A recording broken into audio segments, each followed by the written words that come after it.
Madame, Monsieur, bonsoir et bienvenue sur Diplomatique. Diplomatique, votre émission d'information internationale tous les samedis. Nous suivons le mouvement du monde et nous accompagnons l'actualité internationale. Nous sommes aujourd'hui samedi 14 mars 2026, rendu au 15e jour des bombardements israélo-américains en Iran. La guerre se poursuit, une guerre que l'on avait pensé être très rapide, mais qui durera plus longtemps, encore longtemps et très longtemps, avec des conséquences sur non seulement le Moyen-Orient, le Proche-Orient, mais aussi l'Europe et l'Afrique qui commencent déjà à en pâtir. Des conséquences économiques qui frappent durement le domaine du pétrole et des hydrocarbures pour cette Europe qui est énergivore et même cette Afrique aujourd'hui très fragile et qui demande déjà à trouver des solutions pour pouvoir se sortir des situations difficiles, une situation indépendante de sa volonté parce que cette guerre n'est pas la nôtre, elle est bien une guerre israélo-américaine contre l'Iran. Madame, Monsieur, prenons déjà le pouls de l'actualité internationale africaine, parce que cette semaine encore, le Sénégal nous parle, et c'est Sénégal où l'idylle entre le président Diomaye Faye et son premier ministre Ousmane Sonko serait en train de prendre fin. C'est l'objet de notre causerie de tout à l'heure avec notre invité, le docteur Armand Zambo, qui est politologue et bien évidemment chercheur à l'IRIC, l'Institut international des relations internationales du Cameroun, qui viendra nous donner son commentaire sur l'actualité sénégalaise. Mais avant, prenons le tour de l'actualité internationale sur la télévision africaine et on se retrouve juste après. A tout de suite. Beyrouth, la capitale du Liban, est devenue en 72 heures un véritable champ de ruines. En réponse aux attaques du Hezbollah iranien qui est installé dans le pays, l'armée israélienne continue de pilonner le sud de Beyrouth. Bilan, près de 390 morts, totalisés ce 8 mars 2026 par le ministère libanais de la Santé. La coalition occidentale, États-Unis, Israël, France et Royaume-Uni inflige des dégâts matériels inestimables à l'Iran et ses proxys dans la région avec des pertes humaines estimées à près de 1500 morts par le Croissant Rouge iranien après 8 jours de conflit non-stop.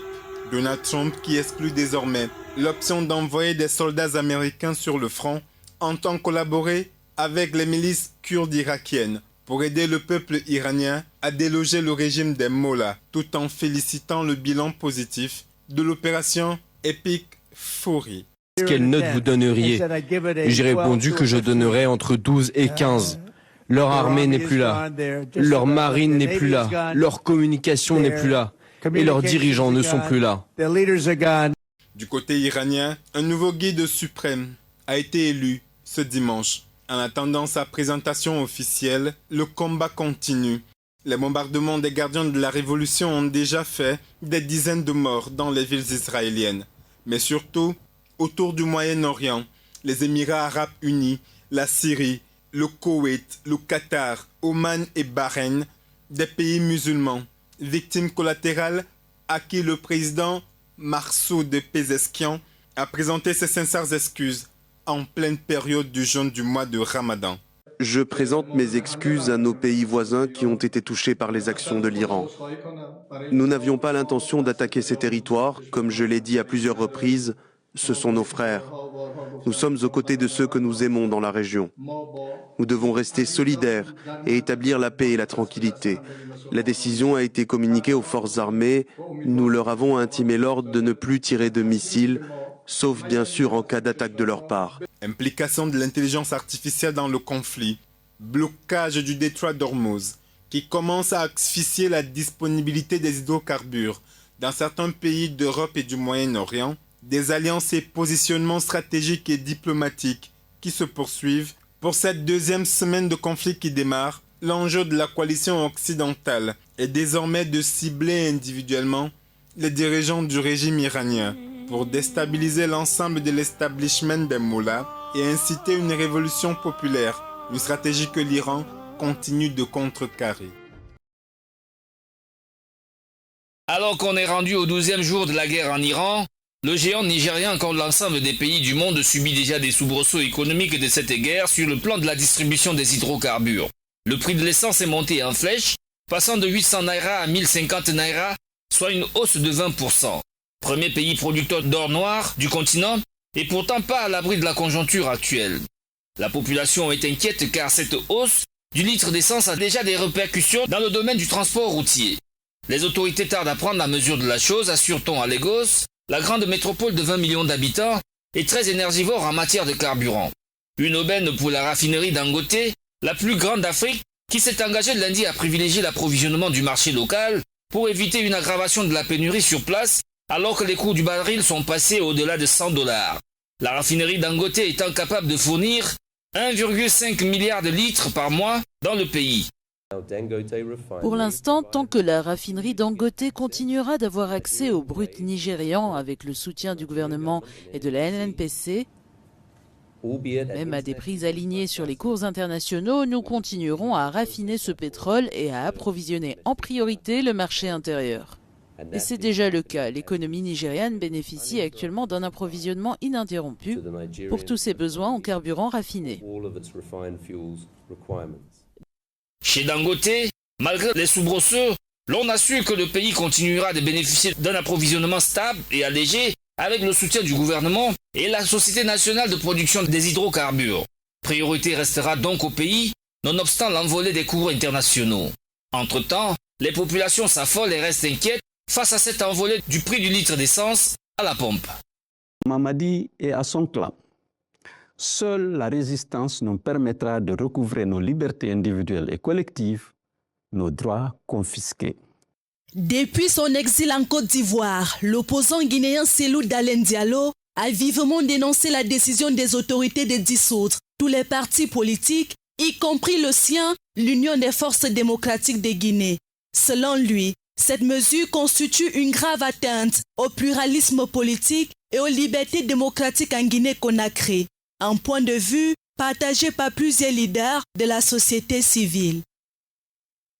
Des formations politiques, surtout les principales formations politiques, n'est que la suite logique d'un agenda de confiscation de pouvoir connu de tous les Guinéens. Je le disais il y a quelques mois dans une émission, que la volonté réelle de la junte au pouvoir, c'est de supprimer toutes les voix opposées à elle. Les 40 partis politiques, dont les 3 principaux partis de l'opposition, ont été épinglés pour manquement à leurs obligations légales. Les sièges de ces formations politiques sont désormais sous scellés et leur patrimoine sera reversé dans les caisses de l'État. Pour le gouvernement de Mamadi Doumbouya, cette mesure radicale fait partie du processus de refondation de l'État. Ce qui est en train d'être fait aujourd'hui, c'est préparer la Guinée à avoir la possibilité d'avoir un parti politique, à l'occurrence GMD Bâtir Ensemble, pour rassembler ceux et celles qui sont favorables à la vision du président de la République. Malgré l'espoir exprimé par le gouvernement que l'opposition se joigne à la vision du président, le climat politique en Guinée reste tendu.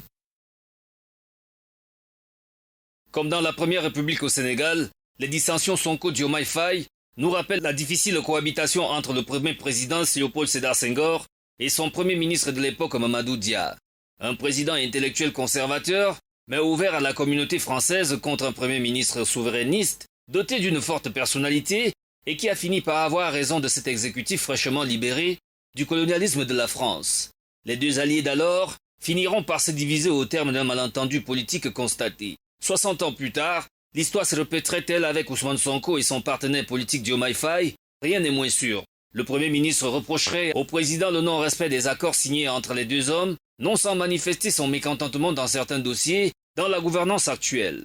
Dans une adresse dimanche, aux militants du PASTEF, Sonko a menacé de retourner dans l'opposition si Diomaye Faye rompait avec la ligne du PASTEF. Des désaccords qui quittent le cadre de la coalition pour aboutir à une guerre de leadership au sommet. Une deuxième crise ouverte éclate donc entre les deux hommes après l'épisode de novembre 2025, quand le président de la République avait nommé Aminata Touré comme coordonnatrice de la coalition au pouvoir. Une nomination au goût amer chez Sonko qui s'en était insurgé. Lors de la célébration de la journée des martyrs le 7 décembre 2025, alors que la tension est bien perceptible entre les deux hommes, Sonko admettra ses divergences avec le camarade président. Depuis les derniers événements tragiques de l'université Cheikh Anta Diop de Dakar, où la jeunesse avait tensé le Premier ministre, la crise des négociations avec le FMI dont l'échec serait attribué au Premier ministre, et surtout à son obsession d'en découdre coûte que vaille avec les derniers vestiges du régime Macky Sall, le tandem Sonko-Diomaye a du mal à pédaler dans l'ordre. Mais au nom d'une cohabitation douce estimée par le Premier ministre, les deux hommes tentent de sauver les apparences. Mais jusqu'à quand, se demandent les Sénégalais? Les déclarations de ces 2 derniers jours trahissent bien l'état d'esprit d'Ousmane Sonko, dont le parti de PASTEF détient la majorité au Parlement et peut à tout moment faire basculer la gouvernance du président Bassirou Diomaye Faye.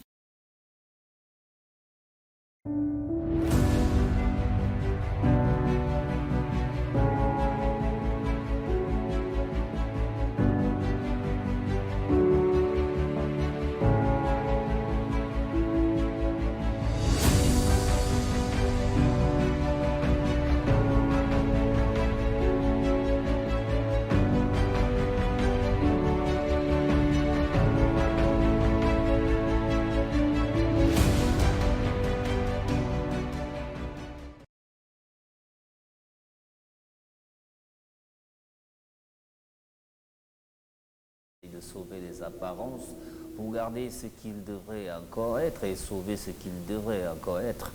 Sinon, la rupture entre les deux hommes serait consommée au dire et au voir de ce qui se passe aujourd'hui au Sénégal entre ces deux leaders au sommet. Et bien évidemment, c'est l'objet de notre causerie de ce soir avec le docteur Armand Zambo qui nous rend visite, je vous l'ai dit, il est politologue et chercheur à l'Institut des relations internationales du Cameroun. Il est là pour commenter cette actualité avec nous. Bonsoir docteur. Bonsoir Mathieu. Alors aujourd'hui, avant de commencer par cette actualité sénégalaise qui nous interpelle, nous sommes rendus au 15e jour aujourd'hui voilà, des frappes israélo-américaines sur l'Iran. Une actualité qui continue de contenir et de retenir les attentions. Le monde est en ébullition, les équilibres mondiaux sont perturbés. Quelle lecture faites-vous très rapidement voilà, de cette situation au Proche-Orient, au Moyen-Orient? D'accord. Concernant cette actualité internationale qui oppose Israël à l'Iran, il convient peut-être de l'analyser à partir de 3 dimensions. Si on veut une dimension stratégique, une dimension géoéconomique et une dimension de la géopolitique globale. Au niveau stratégique, on dira par exemple que ces tensions qui opposent ces 2 pays peuvent être lues comme étant un souci ou alors une logique de puissance dans le Moyen-Orient.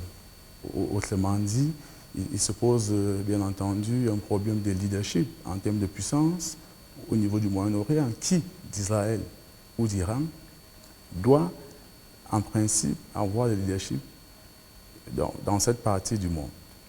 Là, c'est la première lecture. La deuxième lecture, c'est sur le plan géoéconomique, avec, si on peut le dire ainsi, l'âme énergétique. Parce qu'on sait que le Moyen-Orient a d'importantes réserves en matière d'hydrocarbures, pétrole et gaz. Et donc, la deuxième lecture de cette tension s'inscrit, si on veut, dans une dimension de l'économie internationale. Parce qu'aujourd'hui, on se rend à l'évidence compte que les hydrocarbures occupent une place de choix dans l'économie mondiale. Et il me semble que le détroit d'Ormuz, par lequel transite près de 20 à 30% de l'énergie, notamment les hydrocarbures, occupe donc une place centrale dans le Moyen-Orient. De ce point de vue, la deuxième lecture consiste donc à questionner justement les constellations économiques de ce conflit. Et puis la troisième dimension, ou la troisième clé de lecture, que je peux également convoquer ici, c'est la géopolitique globale. C'est-à-dire, on voit très bien que ce conflit pose le problème de la recomposition, si on peut le dire ainsi, des alliances. Parce qu'on voit très bien que c'est un conflit bilatéral, mais il ne se limite pas seulement entre Israël et l'Iran. On voit très bien qu'il y a la présence d'autres acteurs qui sont là soit pour soutenir leurs alliés ou alors pour préserver leurs intérêts. Bon, de toute évidence, c'est un conflit qui, bien qu'il se passe loin, il faut dire qu'à travers cette actualité internationale, on voit très bien que la géopolitique du Moyen-Orient influence la géopolitique mondiale. Parce qu'aujourd'hui, nous sommes manifestement à l'ère du pétrole. Donc, dès lors qu'un conflit se passe ou se déroule au Moyen-Orient, il a forcément des implications, comme vous l'avez dit, sur le plan international. Et je m'en voudrais peut-être de ne pas dire un mot sur l'Afrique. par rapport à ce conflit. Sauf si la deuxième question, voilà, je m'en voudrais puisque je suis africain. Et donc, il faut dire malheureusement que ce conflit aura sans doute des implications sur l'Afrique parce que à chaque fois qu'il y a des tensions géopolitiques internationales, en l'occurrence le conflit israélo-iran, on se rend en évidence compte que le prix de l'or noir augmente. Vous avez sans doute vu que le prix du baril a considérablement augmenté.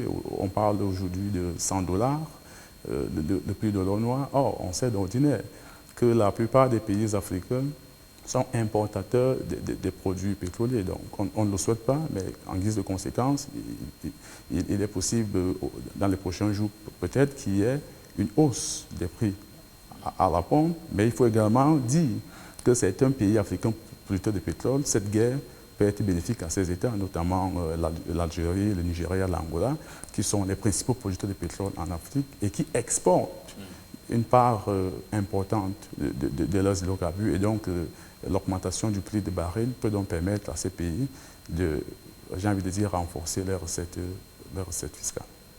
En tout cas, la guerre est déclarée en Iran, la guerre est bien effective au Moyen-Orient. Israël continue, avec le soutien de l'allié américain, de bombarder l'Iran, de bombarder également les proxys iraniens au Liban, à savoir le Hezbollah.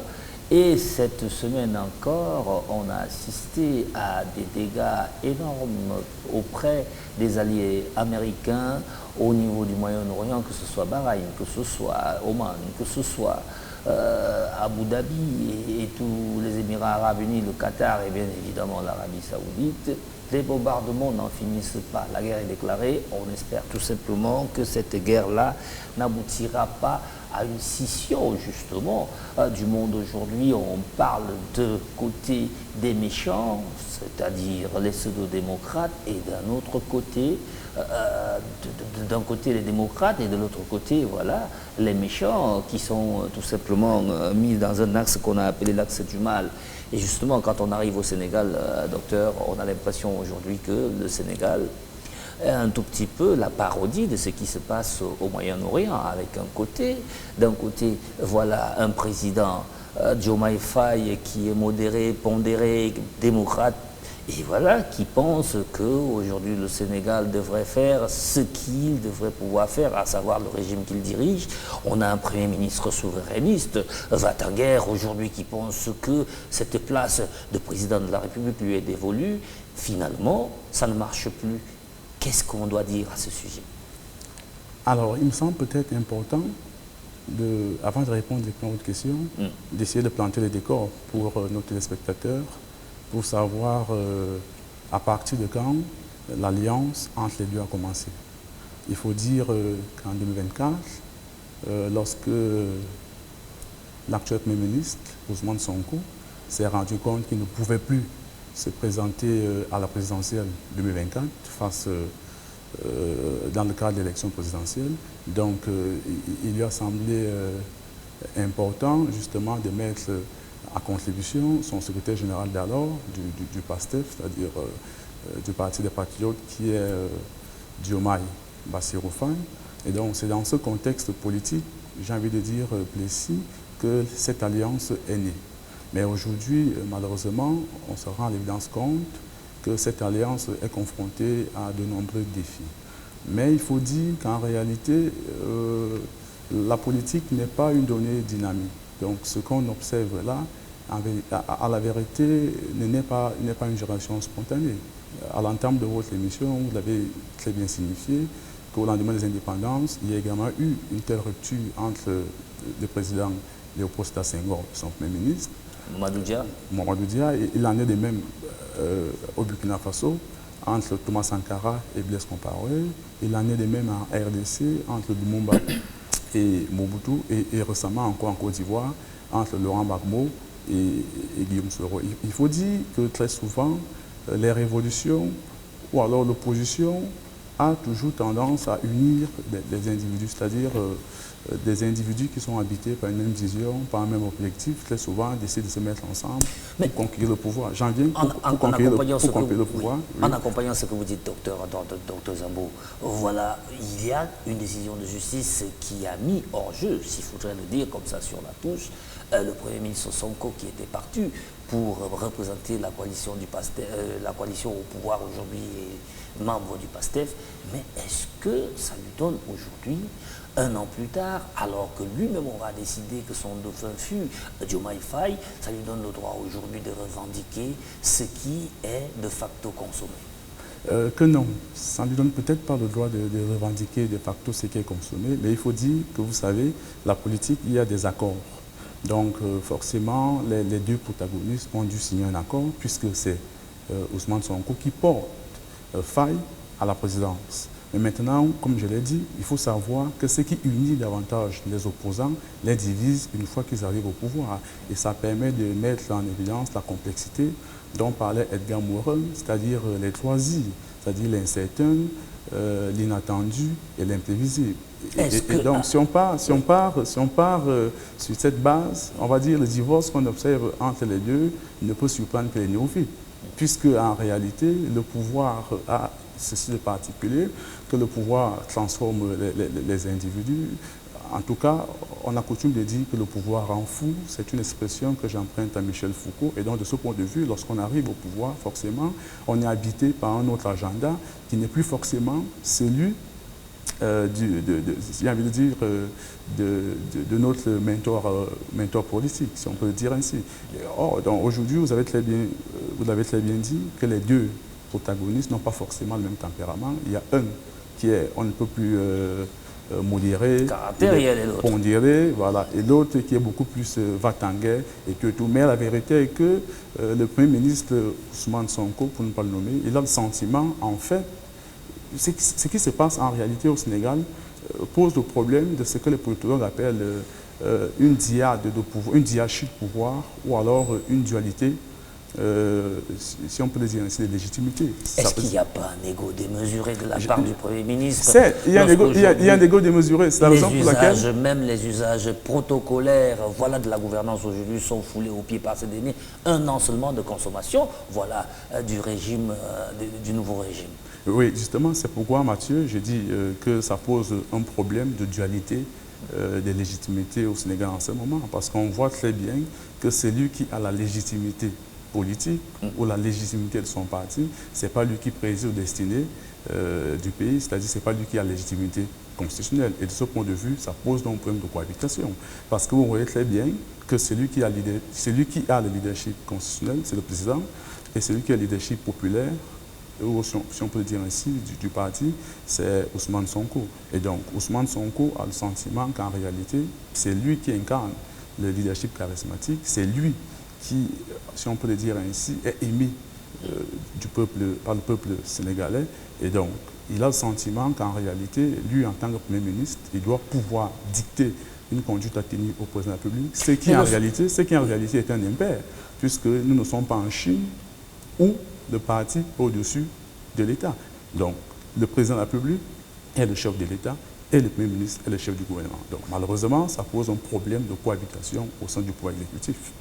Est-ce que lorsque l'on est subordonné à quelqu'un, lorsque on nomme un individu à un poste, lorsque on incarne dans un régime présidentiel d'autorité supérieure, est-ce que vraiment on a besoin que ce subordonné, ce subalterne-là se mette en avant, qu'il cherche à être en avant alors qu'il y a des priorités. Le Sénégal aujourd'hui, quand même, il faut le dire, il y a des problèmes à l'université, il y a des problèmes aujourd'hui au niveau du porte-monnaie du Sénégalais moyen, de la ménagère qui n'arrive pas à joindre les deux bouts, et c'est le problème, le FMI aujourd'hui.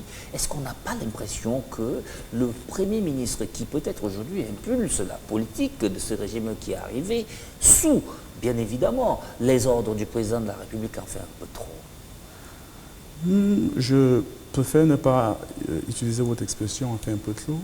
Je préfère dire que peut-être il y a un problème de cohérence entre les deux protagonistes, c'est-à-dire le chef de l'État et le chef du gouvernement. Parce que vous avez très bien vu qu'il y a, si on peut le dire ainsi, trois principaux éléments trois principaux éléments à partir desquels on peut s'appesantir pour essayer d'analyser la division entre ces deux. Il y a, si on veut, au niveau politique, vous voyez très bien qu'il y a des contestations des nominations. Dans votre mise en bouche tout à l'heure, vous avez sans doute convoqué la nomination de Aminatou Traoré, une nomination qui a été contestée par le PASTEF.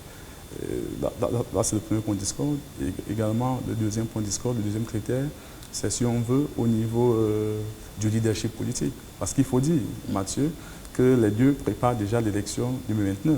Vous savez que les victoires de demain, on les prépare aujourd'hui. Et il s'oppose. N'est-ce pas trop tôt, docteur? Oui, c'est trop tôt. Mais la politique a ce particulier qu'il faut affûter ses armes très tôt. Parce qu'en fait, la politique, on ne s'improvise pas, on n'arrive pas. Donc, je disais donc que le deuxième critère, c'est sur le plan politique, leadership politique. Pour dire que voilà, les deux préparent donc l'élection du 29. Et la question se pose, qui sera candidat? Est-ce que Faye va briguer un second mandat, ou alors Ousmane Sonko va se présenter comme président du PASTEF? Le troisième critère, à partir duquel je veux donc analyser cette division, c'est les questions de gouvernance économique. Et là, j'embraye sur votre question que vous avez convoquée, disant que est-ce qu'aujourd'hui, le Sénégal n'est pas préoccupé par des questions qui concernent le peuple sénégalais? Bien entendu.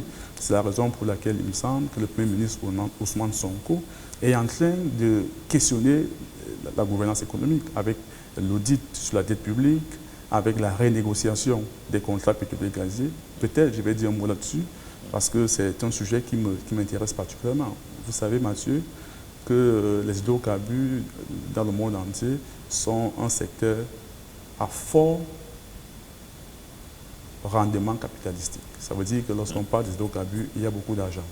Et très souvent, les contrats pétroliers sont défavorables aux producteurs africains de pétrole. Or, le Premier ministre Ousmane Sonko se rend à évidence compte qu'à l'époque de la gouvernance pétrolière de l'ancien président Macky Sall, les contrats pétroliers étaient défavorables au Sénégal. Et donc aujourd'hui, il estime qu'il est important de renégocier les termes de ces contrats pour que finalement, le peuple sénégalais puisse ressentir les incidences du pétrole dans leur vécu quotidien. Donc, c'est pour dire en réalité que le Premier ministre Ousmane Sonko est préoccupé par le bien-être de sa population. C'est la raison pour laquelle il a à cœur d'effectuer une bagatelle de réformes, justement pour améliorer la qualité de la gouvernance, à l'effet d'améliorer systématiquement les conditions de la population. Mais beaucoup parlent d'une politique nihiliste qui est là justement pour faire la guerre au pouvoir déchu, celui de Macky Sall qui est parti, parce qu'aujourd'hui quand même, on aurait pu procéder par des audits et ces audits auraient donné leurs résultats concernant par exemple les contrats pétroliers signés avec certains partenaires étrangers. Est-ce qu'on n'est pas là dans l'effet d'annonce, dans une espèce de populisme aujourd'hui parce que le PASTEF peut dicter sa loi au chef de l'État qui est en minorité au niveau de l'Assemblée nationale? Effectivement. La vérité est que c'est difficile de soutenir votre propos pour une raison simple, parce que lorsque vous lisez l'ouvrage de Ousmane Sonko, Pétrole et gaz au Sénégal, chronique de spoliation, il annonçait à des couleurs de ce qu'il ferait si jamais il était investi par le peuple sénégalais à la magistrature suprême. Et donc, lorsque vous lisez ce livre qui peut s'apparenter à son projet politique, on voit très bien que tout ce qu'il écrit, c'est ce qu'il a envie de faire en tant que Premier ministre. Sauf qu'il n'est pas le président de la République, il est le Premier ministre. Est-ce que la méthode est la bonne, docteur Zabo? Oui, la méthode peut-être, c'est la méthode qui n'est pas la bonne, mais vous savez également que dans notre contexte africain, on dit généralement qu'il n'y a pas de fumée sans feu. Donc, si peut-être il se comporte de cette manière, c'est certainement parce que les termes du contrat peut-être n'ont pas été respectés. Il vous souvient que depuis un moment, le président Diomaye Faye parle de la coalition Faye, qui veut s'opposer justement à la philosophie du PASTEF. Or, c'est le PASTEF qui investit Diomaye Faye au pouvoir. Et donc, de ce point de vue, du fait de la discipline du parti, il est astreint au respect de la vision et puis, si on veut, des principes du parti qu'il investit. Du parti qu'il investit, mais lorsque l'on prête serment devant le peuple sénégalais de faire sa volonté, rendre service à l'État du Sénégal, ça engage bien évidemment le président de la République, Bassirou Diomaye Faye. Mais est-ce qu'aujourd'hui, vous ne pensez pas que le président Faye, dans cette logique, voudrait faire comprendre à son Premier ministre qu'il y a un président de la République et ce président est totalement détaché d'un parti politique ou alors d'une coalition qu'il a porté au pouvoir. Le PASTEF ne serait-il pas aujourd'hui dans un chantage un tout petit peu gênant pour le président Faye? Alors, vous devez savoir, Mathieu, qu'en politique, tous les moyens sont bons. Donc la politique, c'est un terrain de toutes les imaginations possibles. Donc ça peut être une hypothèse, on peut également convoquer d'autres hypothèses. Mais toujours est-il que le Premier ministre Ousmane Sonko, qui est, vous l'avez dit, qui est très va-t-en-guerre, qui est très charismatique, qui est très passionné, en réalité, se rend à l'évidence compte que le président de la République, Bassirou Diomaye Faye, et lui forcément ne partage plus une même philosophie, une même vision, les mêmes objectifs, ce qui peut se comprendre, parce que je l'ai dit, la politique est dynamique, les alliances se nouent, se dénouent au gré de la conjoncture et des intérêts, parce que chaque homme politique est un acteur rationnel. Donc, Diomaye Faye est président de la République du Sénégal, le Premier ministre doit comprendre cela, que le président de la République est le chef de l'État et donc son patron, et qu'en réalité, il doit suivre la ligne éditoriale est dictée par le président de la République, même si en réalité, cette ligne ne s'accommode pas toujours avec les principes du PASTEF. Docteur, le temps court très vite à notre compteur et vous allez vous soumettre à cette dernière question qui est usuelle dans cette émission en répondant simplement par oui ou par non. C'est difficile pour un politologue que vous êtes. Est-ce qu'aujourd'hui, les deux hommes, c'est fini? L'avion ne fait pas marche arrière, comme disait quelqu'un. C'est fini, Diomaye Sonko, c'est terminé? Alors, il est difficile de répondre par oui ou par non. Je dirais, vous me permettez, que trois scénarios sont possibles. Le premier scénario, c'est que le duo peut être consolidé. Si les deux se rendent à l'évidence compte que ce qui les unit est plus grand que ce qui les divise et que c'est le peuple sénégalais qui est au centre de tout. Le deuxième scénario, c'est si et seulement si cette rivalité est maîtrisée. C'est-à-dire les deux hommes décident de gouverner ensemble, mais en prenant en considération le fait qu'il y a désormais deux pôles politiques distincts.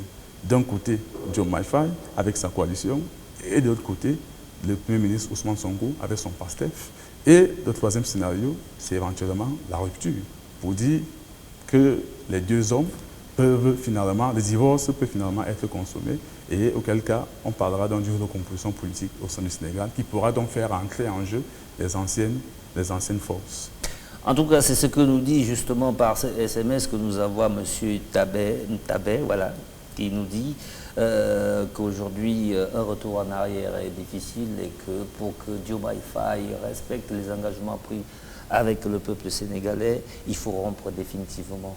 Malheureusement, Dr Zambo dit qu'il est difficile de rompre directement. Il y a encore des considérations qui peuvent amener à la conciliation et justement permettre à ce tandem de continuer de pédaler dans la même direction. Madame, Monsieur, bonsoir. C'était Diplomatique. On se retrouve la semaine prochaine quand il sera 14h le samedi. Rediffusion sur Vision 4 et sur les télévisions partenaires qui nous suivent et qui nous rediffusent demain lundi 16h. À très vite.